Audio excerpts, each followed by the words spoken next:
خوش اومدید به یه روز جدید با یه ویدیوی جدیدتر. تو قسمت قبل لوکاس بعد از شکست دادن هیولا به شهری به اسم کاستونفانی رفت، ولی به خاطر اینکه کشتی همون روز حرکت نمی‌کرد به خونه فران رفتن. بعد از کمی صحبت کردن پدر فران به لوکاس گفت که هدف اصلیش از اومدن به اینجا چیه. حالا تو ادامه داستان لوکاس حسابی از دست پدر فران تعجب میکنه و با حیرت بهش نگاه میکنه. کنت ادامه میده چرا با خودت حلقای ترومن رو به خونه من آوردی؟ لوکاس که سر در نمیاره قضیه از چی قراره. اصلا حلقه های ترومن یعنی چی؟ چرا کنت اینقدر گارد داره؟ لوکاس بعد از یکم مکس کردن میگه که حتما سوء تفاهمی پیش اومده. کنت ادامه میده حتما داری از فران سوء استفاده میکنی و نزدیک شدن بهش فقط راهیه که بتونی بیای سراغ من. حتما هم از اون شنیدی که من این روزا خونم. به نظر کنت لوکاس خیلی به خودش مغرور شده بود که جلوی اون گوشواره‌های قدرتمندش انداخته بود. یهو لوکاس متوجه چپ چپ نگاه کردنا میشه. آها، پس منظور کنت گوشواره‌های لوکاس بود. پس اونا این همه تو چشم بودن. ولی خب لوکاس هیچ ایده‌ای نداشت که منظور کنت از این حرفا چیه. اصلا مگه رهبری حلقه های ترومن با فران نبود؟ لوکاس همچنان میگه نمیفهمه کنت منظورش چیه، اما کنت مدعی میشه که خودش هم اون گوشواره ها رو از کوهستان به دست آورده و در ادامه میپرسه مگه تو جزی از حلقه های ترومن نیستی؟ لوکاس میگه نه، یه بار فران بهم درخواست داد ولی من رد کردم. کنت حسابی از کوره در میره و میگه نه، من اصلا در مورد گروهی که رهبریش با فرانه حرف نمیزنم. اما یهو ناگهان انگار چیزی جلوشو میگیره و حرفش با اکراه قطع میکنه و میگه خیلی خوب. بعد به لوکاس میگه که متوجه این شده که اون فقط یه دورگرده، دیگه هم باش کاری نداره و میتونه راحت باشه. لوکاس میگه اگه شما با من راحت صحبت کنید منم دیگه با شما رسمی صحبت نمی کنم. و کنت میگه تو دیگه عجب آدم مغروری هستی گوز بچه، واقعا فکر کردی اومدی کجا؟ خونه خالت؟ لوکاس میگه اومدم خونه دوستم فقط یه سر بهش بزنم، اصلا انتظار نداشتم شما رو ببینم. و از طرفی ایزابل تفلکی رو میبینیم که داره به فران کمک میکنه شیرینه ها رو تزیین کنه. خب برمیگردیم به کنت و لوکاس. کنت هنوز به لوکاس شکاکه و میگه سعی میکنم فعلا بهت شک نداشته باشم، ولی تا وقتی اونا توی گوشتن مجبورم به یه گروه خاص ملحقت کنم. لوکاس بیچاره که هرچی سر اون سفره خورده از شدت این چرت و پرتا میخواد بده بیرون و میگه چه گروهی؟ که یهو کنت میگه فکر میکنی رهبر کل قاره با کیه؟ لوکاس برق از سرش میپره و حسابی تعجب میکنه. کنت ادامه میده بین قاره ها فقط قلمرو کاستاکائو باید برتر باشه، اما در کمال تعجب انقدر مساحتش کمه که فقط 1/10 قاره رو میگیره. اگه قدرت جانورای هوشمند رو 10 حساب کنیم کاستاکائو فقط 3 تاست. این یعنی اونا قدرتمندترین نیستن و این یعنی یه ارباب دیگه وجود داره، یه ارباب فرازمینی که کاستی ها رو جبران میکنه. کنت جدی میشه و میگه اون ارباب فرازمینی چیزی جز نیمه خداها نیستن. لوکاس از حرفی که میشنوه باورش نمیاد. یعنی چی؟ موجودات نیمه انسانی اون یغمای واقعی بشریتن؟ به نظر کنت محال بچه‌ای مثل لوکاس همچین چیزی رو درک کنه که پشت دنیا همچین موجوداتی وجود دارن. لوکاس با یه لبخند تلخ بهش ظلم میزنه. 4000 سال پیش لوکاس و دوستاش تنها کسایی بودن که به جنگ رفتن. فقط 5 نفر که جونشون و کف دستشون گذاشتن و رفتن سراغ نیمه خداها. مردم عادی هیچ ایده‌ای نداشتن که پشت زندگیشون کیا نشستن. عجیب بود که بعد از 4000 سال یکی با تفکرات اون موقع لوکاس هم خوب بود. کنت با تعجب به صورت لبخند زده لوکاس نگاه میکنه، ولی لوکاس چطوری لبخند نزنه؟ اونم وقتی بعد از 4000 سال بعضی از مردم متوجه حضور نیمه خداها شدن و آمادن که باهاشون مبارزه کنن. بالاخره بعد از مدتها نور امید رو دیده بود. کانت میفهمه که به نظر لوکاس از قبل دانشی در مورد نیمه خداها داشته. لوکاس خودشو کنترل میکنه. شاید کانت باهاش متحده، ولی نباید هویتشو براش فاش کنه. لوکاس به کانت میگه که یادداشت‌های شوایزر رو خونده. کنت برق از سرش میپره و باورش نمیاد که لوکاس از قبل اطلاعاتی داشته. کنت به بحث ادامه میده که نمیدونه نیمه خداها دقیقاً چند تان، کجان یا اصلا چیان. تنها چیزی که میدونه که اونا واقعا وجود دارن و اونقدری قدرتمند هستن که میتونن بقیه گونه هایی که طبق میلشون نیستن و از روی زمین محو کنن. کنت تنها چیزی که بعد از مدت‌ها تحقیق فهمیده اینه که نیمه خداها محدودن و 4000 سال قبل 5 قهرمان وجود داشتن که مقابل این نیمه خداها وایسن. اون 5 نفر کسی نبودن جز فرزانه اعظم شوایزر، شاه مبارز جادویی کاسادین، شاه شمشیر لویسید، ساحره سیاه آیریس و در نهایت جادوگر اعظم لوکاس ترومن. اما بعد از ناپدید شدن جادوگر اعظم برگه تاریخ عوض شد. بین شاه جادو و شاه شمشیر اختلاف ایجاد شد. ساحره سیاه همه شواهد مربوط به وجود خودش رو پاک کرد و تنها بازمانده شوایزر بود که با همه وجود جنگید، اما نتونست از پس چیزی به تنهایی بر بیاد و این شکلی تنها اثری که از این افراد مونده بود یادشون توی تاریخ بود. لوکاس فهمید که کنت خاطرات شوایزر خونده و از هر چیزی که خودش خبر داره. شاید کنت واقعا تحت اعتماد باشه، هرچند کنت محفلی ساخته بود که عزم و اراده اون افراد رو به ارث بردن و الان داشت از لوکاس دعوت میکرد که به محفل ملحق بشه. افراد محفل از قاره‌های جدا انتخاب شده بودند، ولی طی مدتی پیمان شکنی کرده بودند و از حالت اولیه گسسته شده بودند. پس کنت باید حواسش بیشتر بهشون می بود.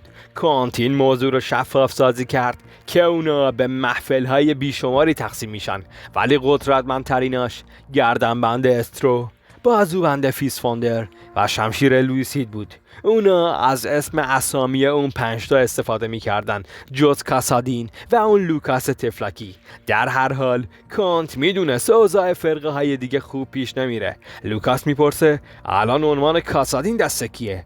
کنت بهش جواب میده که دقیق نمیدونه، اما کاسادین مدام در حال مفقود شدنه، چون مدام سرش دعواست. در کل اوضاع حلقه های ترومن هم اونقدر خوب نیست. لوکاس براش سوال میشه که آکادمی هیچ ربطی به این موضوع نداره.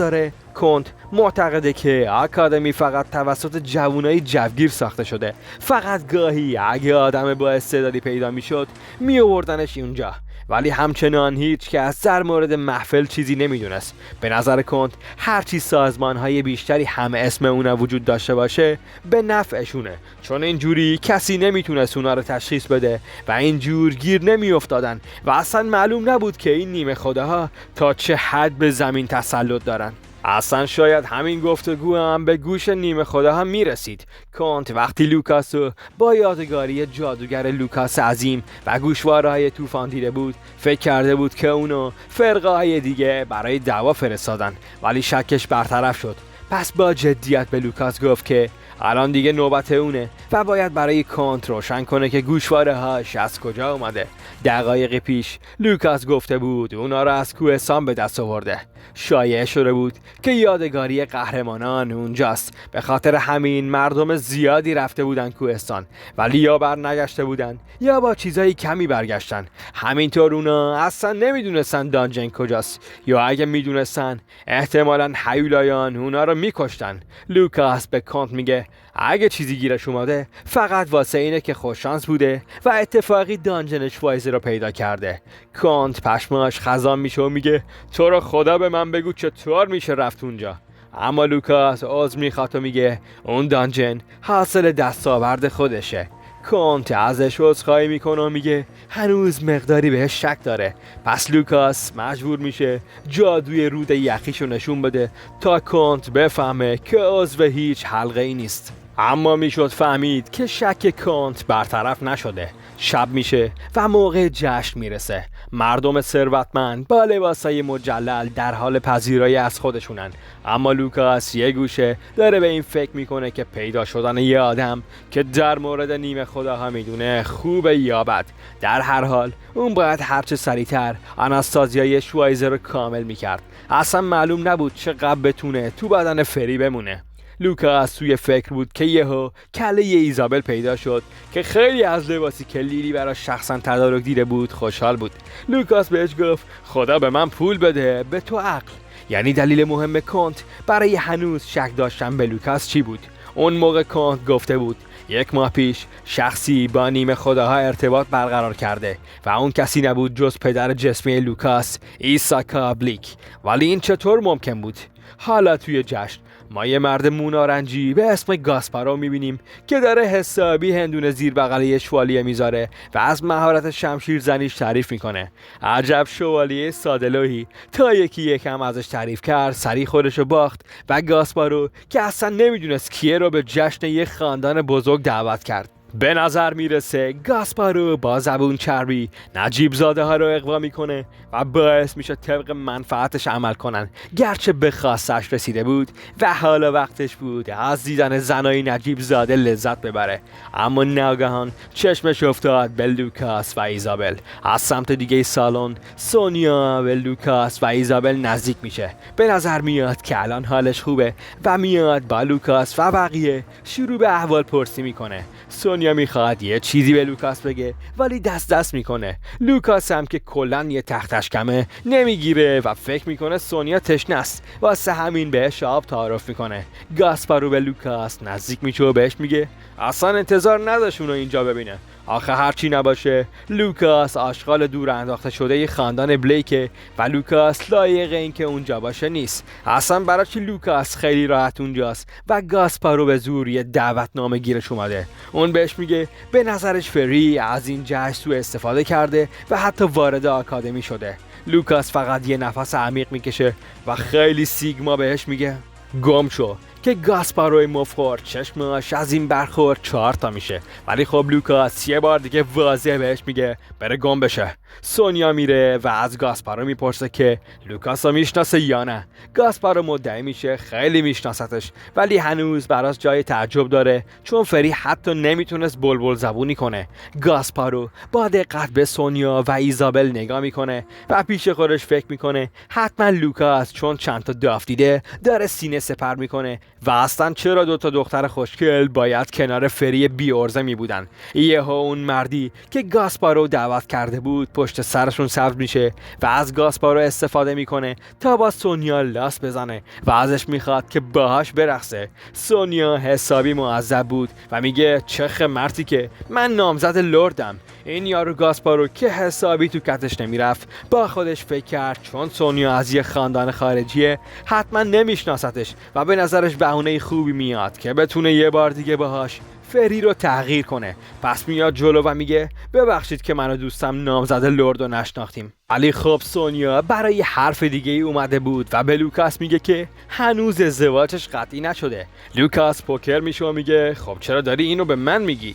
گاسپارو که فکر میکنه باده خاصیه به سونیا میگه که لازم نیست با فری از روی بخشندگیت حرف بزنی، اون ارزش توجه کردن رو نداره. یهو 2000 اون شوالیه پولدار که عقلش کم بودن میافته و میاد فری رو بیشتر تحقیر میکنه و بهش میگه برادراش نگهبان برج شدن و پدرشون رو ترک کرده و براش خیلی قابل تعجبه که اصلا اگه اون خون لرد ایسکا رو داشته باشه و تمامی اشراف زاده ها شروع میکنن به خندیدن.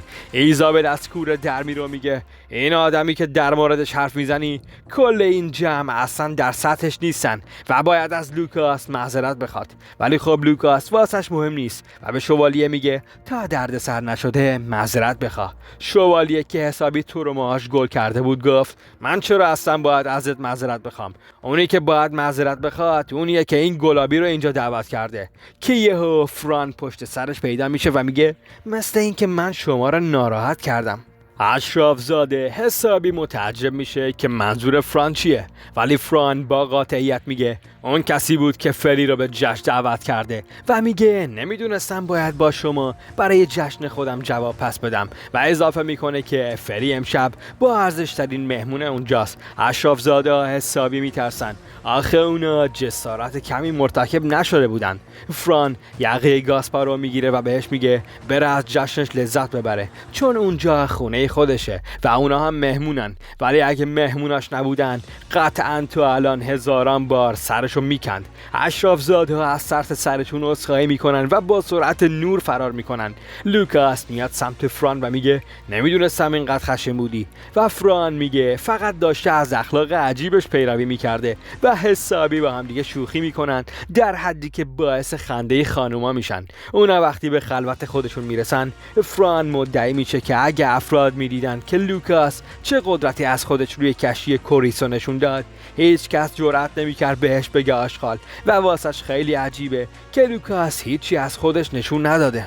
ولی خب هدف لوکاس خودنمایی نیست. فران براش سوال پیش میاد که لوکاس و باباش در مورد چی با هم دیگه صحبت کردن. لوکاس میگه که پدرش شک داشته که شاید لوکاس هم جزئی از حلقه های ترومن باشه. فران که 2000ش نمیافته یه بار دیگه لوکاس رو به آکادمی دعوت میکنه، ولی باز لوکاس رد میکنه. پدر فران به لوکاس گفته بود تنها دلیلی که الان اونو آزاد به حال خودش میذاره اینه که یه نفر دیگه رو هم با گوشواره های لوکاس پیدا کرده، یکی که هویت لوکاس رو تایید کرده و اون شخص کسی نبود جز هاینز، برادر لوکاس که جزئی از دسته گردنبند استرو بود و بهش میگه میدونه خانواده چقدر حقیرانه طردش کردن و بهش پیشنهاد میده حتما از این یکی برادرش دوری کنه، چون اون بعد از پدرش تنها کسی بود که موافقت طرد شدن لوکاس بود. برمیگردیم کنار فران. لوکاس یه بار دیگه با قاطعیت میگه که قصد نداره با آکادمی برگرده. این حرف باعث میشه که برق از سر ایزابل بپره، یعنی اون بدون فری چی کار کنه. لوکاس قصد داشت به پیشنهاد پدر فران به برج سری 3 ملحق بشه. حال ایزابل از این خبر خیلی بد میشه و زودتر از این جشن میاد بیرون. لوکاس فردا میرفت. ایزابل همیشه میدونست که یه روزی لوکاس میره. فردا ایزابل به آکادمی برمیگشت و لوکاس میرفت به برج. ایزابل حتی نمیدونست روی چی هدف گذاری کنه و چجوری به اون درجه از جادوگری که میخواد برسه. لوکاس از فران تشکر میکنه و میگه با چشمای خودش دید که خاندان فران چقدر اعتبار دارن و تا چه حد نابغه به نظر میان. هرچی نباشه فران وقتی 5 سال بود اولین بار ماناش رو حس کرده بود. حتی لوکاس و شوایزر هم ماناشون رو توی 7 سالگی حس کرده بودن. همه چیز خیلی مشکوک در مورد فران خوب بود که یهو فران با خودش گفت فکر میکنه جادوش بیشتر از یه استعداده و بیشتر شبیه یه نفرین ذاتیه. و همینجا این قسمت به پایان میرسه. چه قسمت خفن و پر از اطلاعات مفید و مهمی بود. امیدوارم که خوشتون اومده باشه. یادتون نره که حتما نظرتون رو برام تو کامنت ها بنویسید، لایک و سابسکرایب فراموش نکنید، زنگوله بغلم برای حمایت از من فعال کنید. توی ویدیوی بعدی میبینمتون.